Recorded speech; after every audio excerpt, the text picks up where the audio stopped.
राधा रानी ने क्या किया? मैं पूछना चाहता हूं सभी कथावाचकों से, देश के बड़े से बड़े कथावाचकों से पूछना चाहता हूं कि बताएं आकर के, और किसने राधा रानी को सिद्ध करके देखा है? आए मीडिया के सामने, आए वाक शक्ति का परिचय दे, आए परीक्षण कराए। अगर कोई ये कहता हो कि हमने राधा रानी को देखा है, कौन झूठ बोल रहा है कौन सच बोल रहा है पता चल जाएगा। और मैं हर मंच से कहता हूं कि हाँ, मैंने माता भगवती को एक बार नहीं अनेकों बार देखा है और जब चाहूं देख सकता हूं। भगवान की जय। सब अंधी दौड़ में दौड़ रहे हैं, सब अंधी दौड़ में भाग रहे हैं, इसलिए कोई टोकेगा तो हजारों लाखों लोग उसका विरोध करना शुरू कर देंगे। मैंने कहा मैं फिर माता भगवती की परवाह करता हूं कि मेरा जो रिश्ता उनसे जुड़ा है वहां पर कहीं कोई किसकी कड़ी में जंग तो नहीं लग रहा। मैं भटके हुए समाज की परवाह नहीं करता कि वो मुझे गालियां देते हैं, क्या कहते हैं, कौन क्या कहता क्या नहीं। मैं मान अपमान से परे जीवन जीता हूं, न मान से खुश होता हूं न अपमान से परेशान होता हूं। मैं अपने लक्ष्य पे आया हूं, लक्ष्य में अपने आप को समाहित कर चुका हूं। मैं इतना उसमें डूबा रहता हूं हर पल कि मुझे बाहर की किसी चीज़ की चिंता नहीं रहती, मगर समाज के हित के लिए जो कहना हो हर मन से कहता हूं। अब तक आवाज़ नहीं उठा रहा था, मगर समाज में मैंने जब देखो, जिसको अनेकों लोग बीच बीच में आके बोलते हैं, मिलते आकर कि वो ये ऐसा कह रहे हैं, वो तो बहुत बड़े बदरे हैं, बस राधा रानी राधा रानी राधा रानी ही श्रेष्ठ है। अरे ठीक है, कोई भक्त कंकड़ पत्थर को पूजो, मैं उसके लिए कभी मना नहीं करता।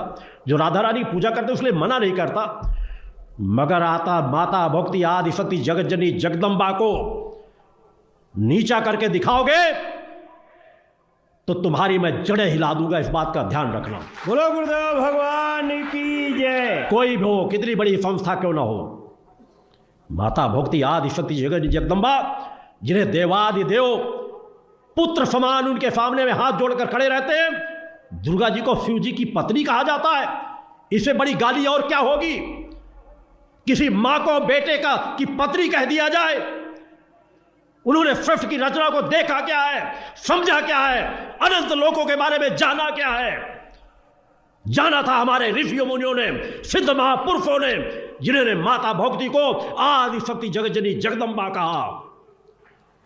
काल्पनिक पुस्तकों में देकर दृश्यों को भटकाव की बातें बताई जा रही हैं। धिक्कार है ऐसे कथावाचकों को, धिक्कार है ऐसे लोग जो अपने आप को ज्ञानी कहते हैं, और धिक्कार है उन शंकराचार्यों को जो ऐसा कहने पर भी आवाज नहीं उठाते। मैं धिक्कारता हूं उन शंकराचार्यों को। क्या आचार्य समाज जैसी संस्था खुलेआम मूर्ति पूजा का विरोध करती है, बच्चों को सिखाती है कि मूर्ति पूजा गलत है, और उसके बाद शंकराचार्य आवाज नहीं उठाते? आवाज उठानी पड़ेगी। कोई नहीं उठाएगा तो सत्य के मंच से आवाज जरूर उठेगी, क्योंकि समाज को जगाना मेरा कर्तव्य है। अतः सत्य को पहचानो, जानो, अंधी दौड़ में मत भगते चले जाओ कि जो बिक रहा है उसे हम भी खरीद लें। अरे क्या राधा रानी ने अपनी जिंदगी में जीवन में किया क्या है, मुझको केवल इतना बता दो। चल रहा राधा रानी, इसलिए कोई बोलने वाला नहीं। सब कथावाचक लगे हैं नाचने में, बस ऐसो आराम में, राधा रानी राधा रानी राधा रानी राधा रानी। धिक्कार है सनातनियों को, कोई टोकने वाला नहीं, कोई बोलने वाला नहीं है। इस धरती पर एक भी ऐसा साधु संत सन्यासी नहीं है जो ये कह दे कि राधे को मैं नित्य देखता हूं, राधे मेरे पास सदैव रहती है। अगर है तो मैं उसे चुनौती देता हूं इस मंच से। समाज को साहस और पराक्रम पैदा करो, जागृत पैदा करो। अगर बताना है तो भगवान श्री कृष्ण के बारे में बताओ, बताना है तो मर्यादा पुरुषोत्तम राम के बारे में बताओ, बताना है तो माता सीता के बारे में बताओ, जिनका उदाहरण नारियों के लिए एक रास्ता दे सकता है, पुरुषों के लिए एक मार्ग प्रशस्त कर सकता है। समाज को किस दिशा में बढ़ता चला जा रहा है कोई नहीं टोकेगा, कोई इसलिए आवाज नहीं उठाएगा कि उसका विरोध होना शुरू हो जाएगा। तो हिंदुस्तान जिस रास्ते में बढ़ रहा है क्या बढ़ने दिया जाए? सभी साधु संत सन्यासी एक पलड़े पर खड़े हो जाए मेरा विरोध करने के लिए, तब भी मैं सत्य बोलना बंद नहीं करूंगा। सत्य की रक्षा के लिए आया हूं, धर्म की रक्षा के लिए आया हूं। मैंने अग्निपथ का चयन किया है, मैंने फूलों की सेज नहीं मांगी। बोलो गुरुदेव भगवान की जय। 2.5 से 3 घंटे मात्र 24 घंटे में नींद लेता हूं। कितने साधु संत सन्यासी योगी होंगे जो जितने समय में जगता हूं सुबह प्रातः जगते हो। 2:30 बजे नित्य प्रातः जगता हूं,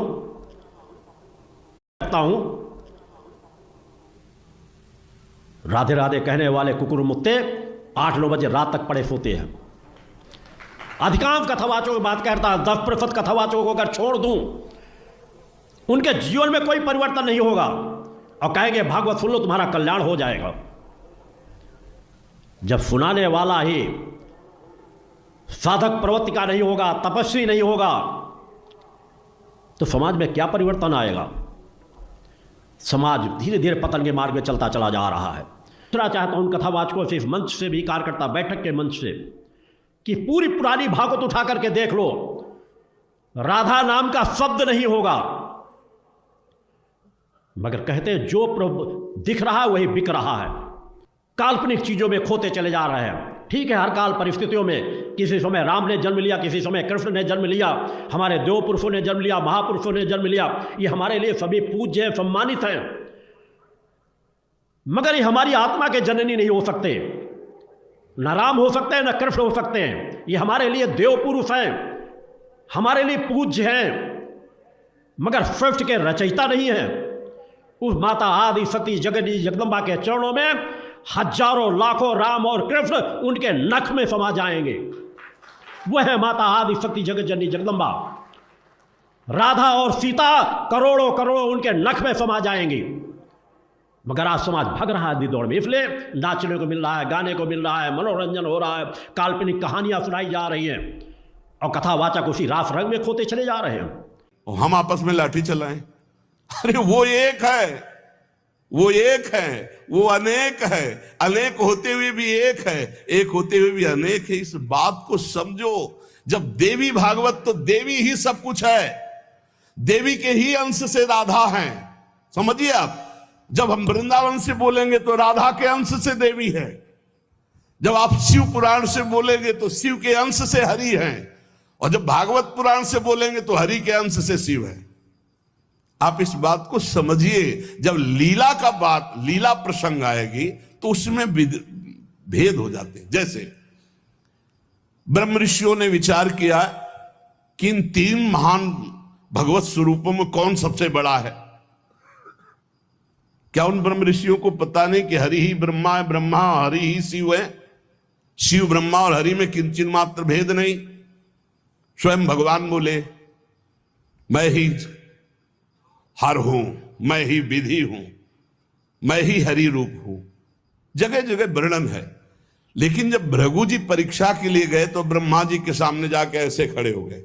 या भद्रता है गुरुजनों के सामने ऐसे खड़े होना, ऐसे नहीं खड़े हुआ जाता, ये अभद्रता कही जाती। गुरुजनों के सामने सावधानी पूर्वक हाथ जोड़कर या बहुत नम्र ऐसे। अब वो गए वैसे खड़े हो गए।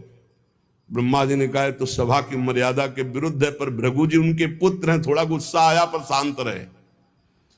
शंकर जी के पास गए, बोले आओ भाई, बहुत दिनों बाद आगमन हुआ भृगु जी से। बोले हम तुम्हारे गले नहीं लगते, परम पवित्र रहते हैं। उठाया त्रिशूल उन्होंने, हमको।